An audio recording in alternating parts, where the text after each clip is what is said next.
Bonsoir. Donc, je tiens à profiter de cette délibération pour saluer le dévouement des agents et agentes publics de notre ville pendant cette crise sanitaire qui n'est toujours pas terminée.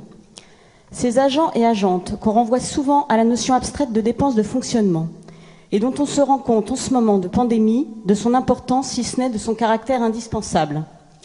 Car face au chaos, le service public est la seule planche de salut.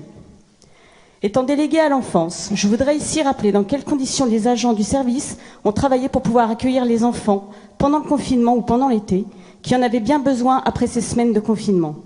Changement de protocole sanitaire toutes les semaines, injonctions contradictoires de la part des différents ministères, normes impossibles à tenir, tout ça dans l'urgence. Et pourtant, grâce à leur dévouement, voici le compte-rendu fait par la direction départementale de la cohésion sociale de Charente-Maritime lors de son inspection de notre séjour de vacances à Saint-Palais. Alors je vous rassure, il y en a 2 pages, je ne lirai que les conclusions, tout le reste est de la même teneur, c'est-à-dire dithyrambique.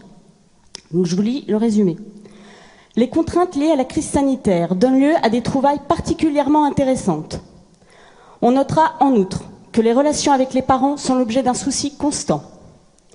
La visite a permis de mettre en évidence la très grande qualité éducative du séjour, en particulier grâce à un travail important de la directrice en amont du séjour, conception d'outils, qui sert une équipe compétente, aguerrie et motivée, s'appuyant sur des valeurs fortes et partagées.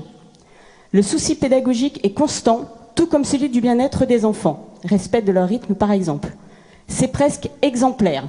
Pour ceux qui ne me croiraient pas, j'ai le texte sous la main si vous voulez le lire. Cette crise sanitaire n'est ni une crise inattendue, ni un bug temporaire du système avant un retour à un état initial amélioré. Elle n'est que la répétition générale et le prologue d'un effondrement qui vient, celui du monde à l'origine de la crise écologique. Car cette période que nous traversons nous permet de tirer un enseignement majeur. Le capitalisme a créé les conditions de sa propre destruction, de l'émergence du virus à son incapacité à y faire face. Elle ne fait qu'en confirmer le bien fondé de ce que nous revendiquons, un État souverain qui défend les services publics et les biens communs dans une économie relocalisée et solidaire. Il ne reste plus qu'à espérer que cette épidémie et tout le bouleversement qu'elle a engendré nous servent de tremplin pour refonder complètement notre société en ce sens. Je vous remercie.